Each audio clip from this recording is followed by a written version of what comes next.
Le président Martelly participe actuellement à La Havane au sommet de la communauté des États d'Amérique latine et des Caraïbes, CELAC. D'une durée de 48 heures, ce sommet doit consacrer l'unité de ces 33 pays membres et enjoindre les États-Unis à réviser leur politique à l'égard de Cuba.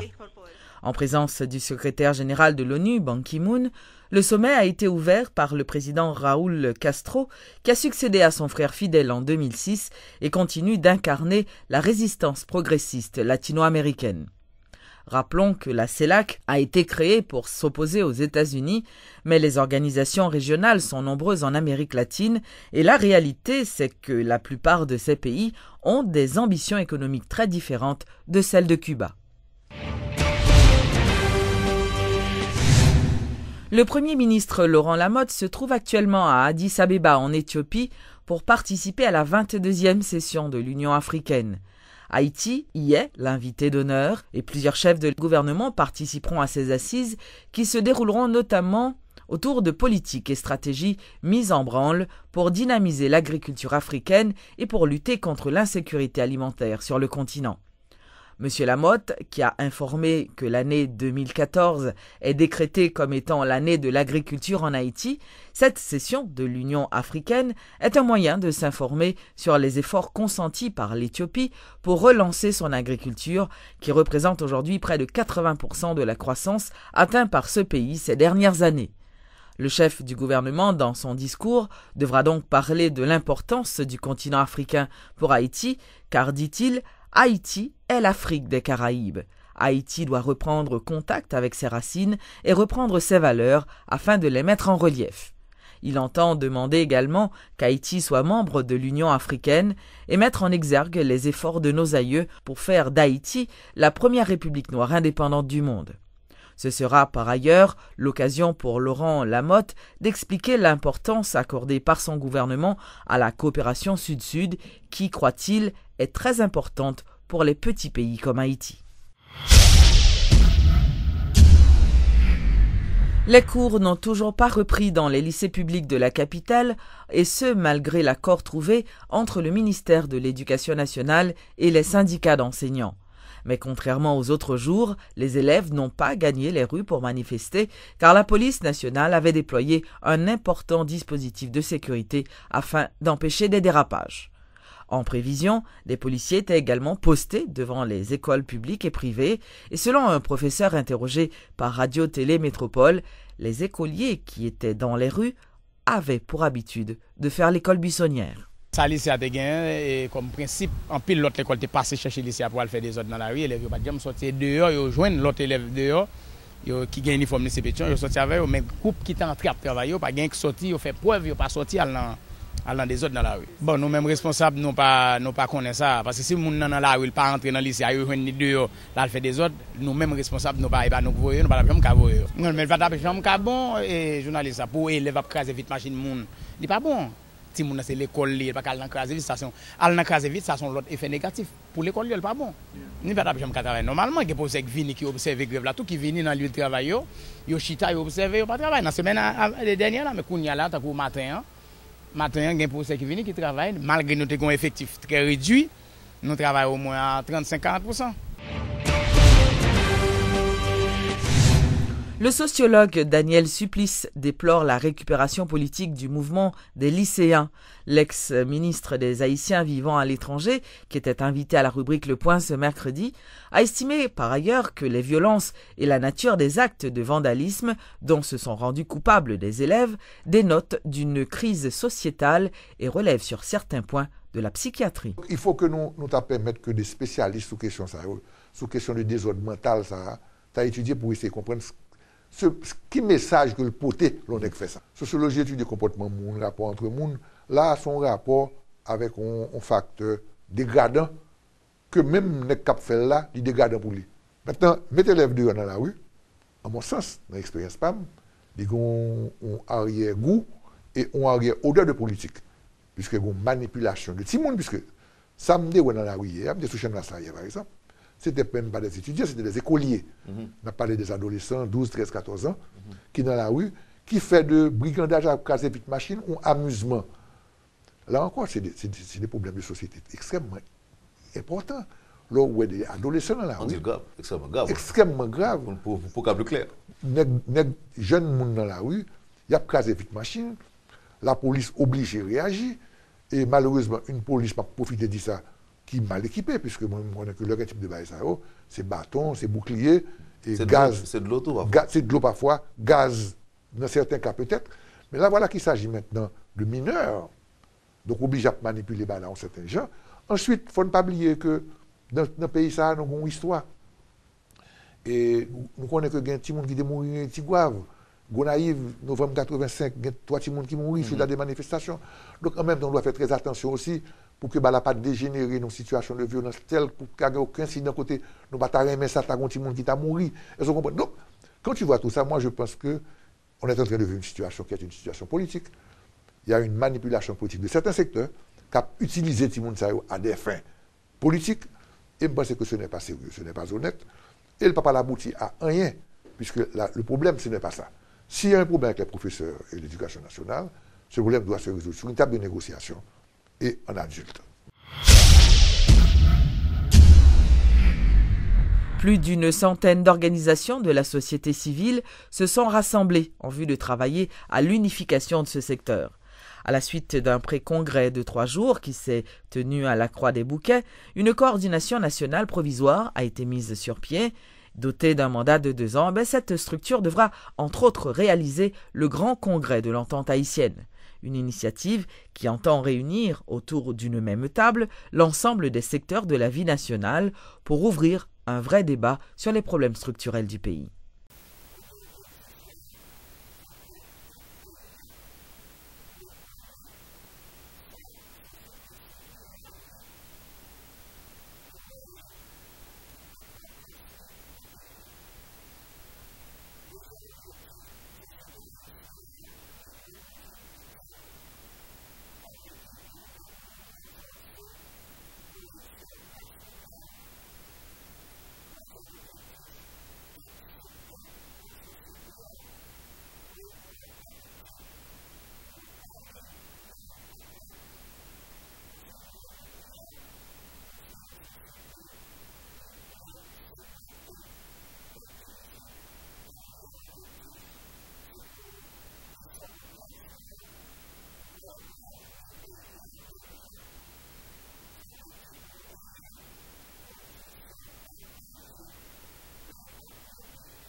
Le dialogue interhaïtien entre le pouvoir exécutif, le pouvoir législatif et les partis politiques se poursuit.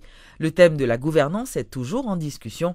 Rappelons que ces pourparlers sont organisés sous la houlette de la Conférence épiscopale d'Haïti. Depuis mon dialogue, on a parlé. C'est de pays nous avons parlé, c'est de bien pays nous avons parlé, c'est de bien peuple nous avons parlé. Et on paquet d'idées divergentes, mais on a progressé. Regardez, il y a un consensus. Je crois éminence là-bas, nous, ça qui sorti en tant que consensus. OK? Et je crois que c'est ça pour nous aller. On nous voit si proposition qui fait dans le consensus pour être capable de marcher avec l'exécutif là, et nous tous nous mettre tête nous derrière pour essayer de faire le marché. Parce que comme moi dis ça qui est important, je dis c'est pas ni ou même ni moi-même. Ou qu'on masse pas travers pays en grand goût. Ça n'a fait pour eux. Qui gens que nous capable aider gouvernement qui là pour que les fait travail, pour que le peuple joue au mieux-être. Nous-mêmes, dans le respect, nous clairs depuis le début, nous ne pas rentrer dans aucun gouvernement, nous faisons partie de l'opposition, nous avons toujours fait partie de l'opposition jusqu'à ce que le respect vienne au pouvoir. Donc, depuis lundi, nous commençons à discuter sur la gouvernance là. Et moi, je pense que c'est un bon bagage pour payer, c'est un bon bagage que nous chita ensemble. Mais je rappelle encore la position famille Lavalas. Nous pensons qu'au-delà d'un dialogue institutionnel et politique, c'est ça qu'a fait là. Il y a une nécessité pour aller dans un dialogue national qui implique tout secteur de la population. Nous pensons que les médiateurs, eux-mêmes, ont fait travail là avec un pile honnêteté et un pile sérieux, un pile maîtrise tout. Et nous pensons qu'il y a une très bonne participation de acteurs politiques et gagnant qui gagne naturellement et non sale aussi large, gagnant des contributions qui est assez importantes et gagne d'autres contributions tout ou capable qui manquait poids. Mais en général, moi je crois que esprit consensuel qui est développé dans le mécanisme dialogue ça et c'est un très bon esprit et nous croyons que nous avons réussi avec un accord, un compromis sur qui gens pour le pays ça gouverner. Nous croyons que nous sommes capables de gagner l'espoir que nous avons sorti avec un compromis politique. Signature ce mercredi d'un accord entre le ministère de l'Agriculture et une association de planteurs, évalué à plus de 2 millions de gourdes, mais cet accord devra permettre à la direction départementale de l'Ouest du ministère de l'Agriculture de curer la rivière Blanche située à Gantier. Suivez les explications de l'agronome Arnaud Sévra. Rivière Blanche, c'est une rivière qui a plus que 4000 KO terre. Et 4000 KO terre, ça, sont censés en danger. Parce que avec dégradation qu'a fait dans bassin versant, alors on dit que bassin versant, c'est un bassin versant de 194 km². Et l'aide de l'eau descend, il vient avec un pile sédiment.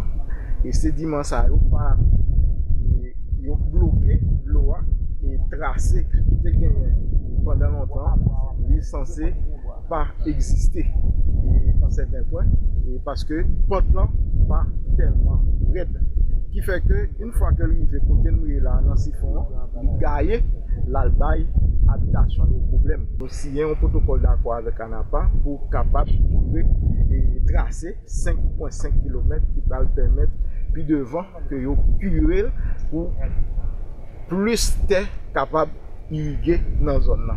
Combien de temps le travail ça apprend et combien de temps il est capable de durer jusqu'à 2 mois pour tracer, ne pas dire curage, non, pour tracer. Et après ça, il a fait curage là. Et c'est près de 2 millions de gouttes que ça a coûté. Il est capable de faire mon travail dans la zone là et est capable de gagner plus canal qui porte de l'eau dans le jardin.